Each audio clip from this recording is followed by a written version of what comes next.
j'espère que vous allez bien.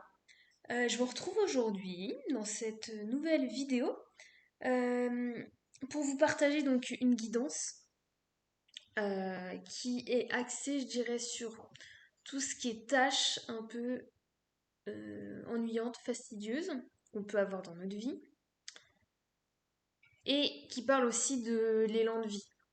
Voilà, je voulais vraiment vous partager ce message parce que on est beaucoup de personnes, je pense, concernées par ce message. Je pense qu'il va vraiment parler à pas mal de personnes.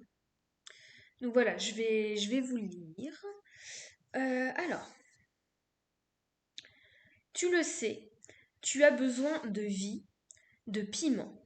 Alors, pourquoi t'infliges-tu toutes ces corvées? Pourquoi mettre de côté tes aspirations et ton élan? Tu penses ne pas avoir le choix aujourd'hui, que c'est à toi de faire toutes ces choses maintenant et qu'elles ne peuvent pas attendre. En réalité, cela est faux. Certes, il y a des tâches qui doivent être faites, mais ne peuvent-elles pas être réparties? Ne serait-il pas judicieux de ta part d'alterner tâches fastidieuses et élan de vie? Tu penses qu'il est préférable de faire tout ce qui t'ennuie d'abord, puis tu pourras profiter. Or, de par ce fonctionnement, tu prives ton âme de joie et d'énergie, car en ces circonstances, tu puises beaucoup d'énergie en toi pour faire ce qui ne te convient pas, ne te nourrit pas. Le risque étant qu'arrivé en bout de course, tu n'aies plus du tout d'énergie pour faire ce que tu as envie. Il serait donc bon pour toi, pour ton mental, ton esprit et ton corps, que tu dispatches toutes tes tâches ennuyantes et que tu les jalonnes de moments de joie de vie. Ainsi, elles seront moins difficiles à réaliser et ton énergie de vie sera ainsi entretenue. Qui d'autre que toi peut décider de la manière et du moment où tu fais les choses? Il n'y a que toi, ne l'oublie pas. Celui qui se permettra une quelconque réflexion est une personne qui elle-même ne sait pas ce dont son âme, son être a besoin. Du moins, elle ne l'écoute pas. Il t'appartient donc de faire tes propres choix pour ton âme qui est remplie de lumière et de sentiments.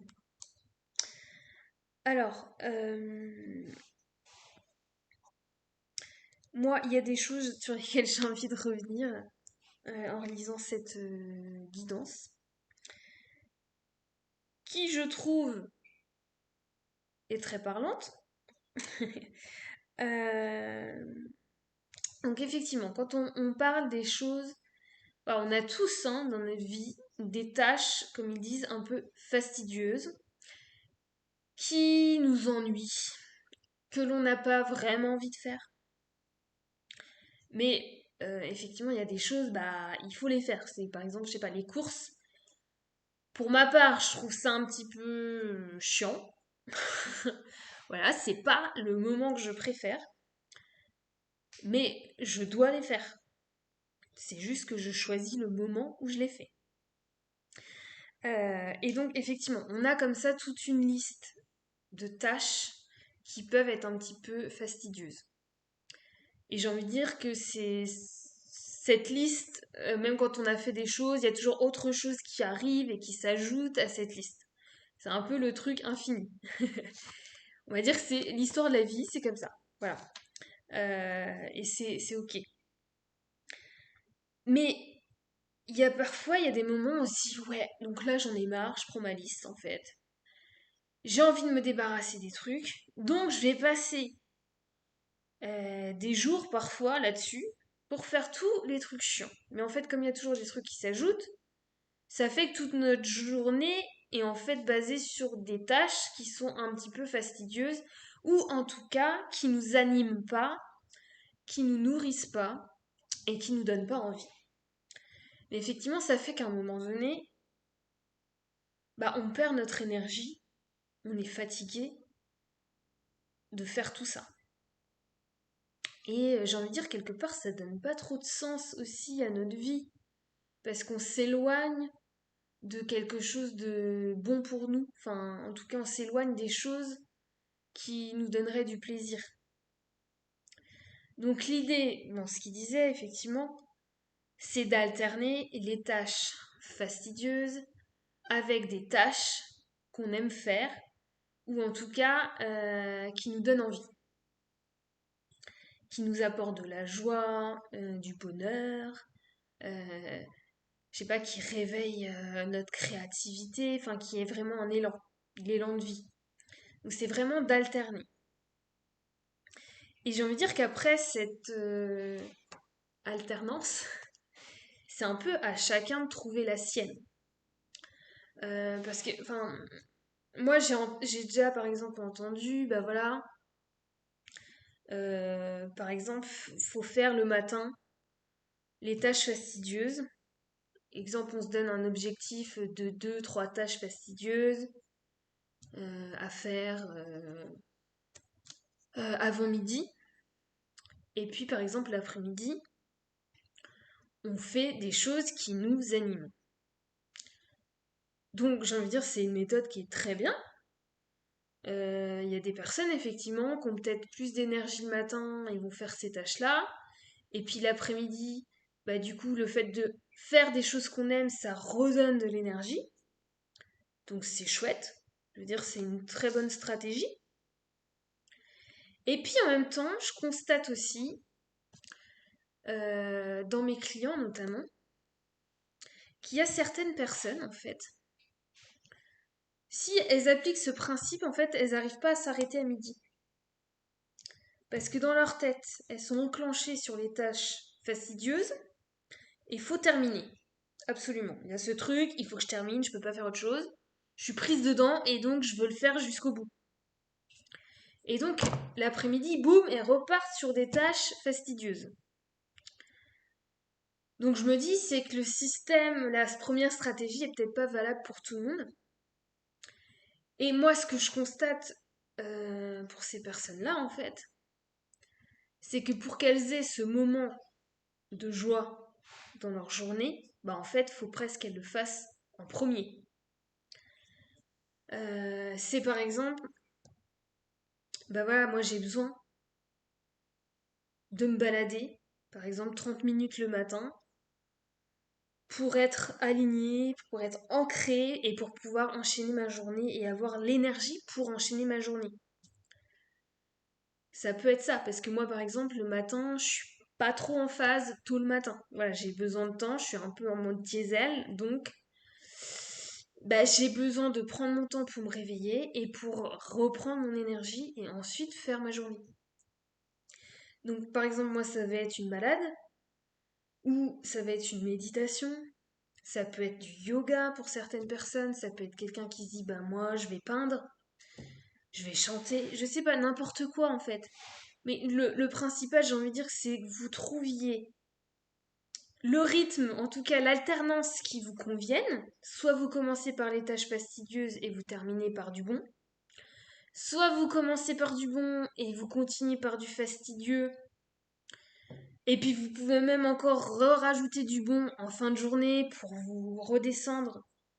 Notamment, je pense aux personnes assez anxieuses, stressées.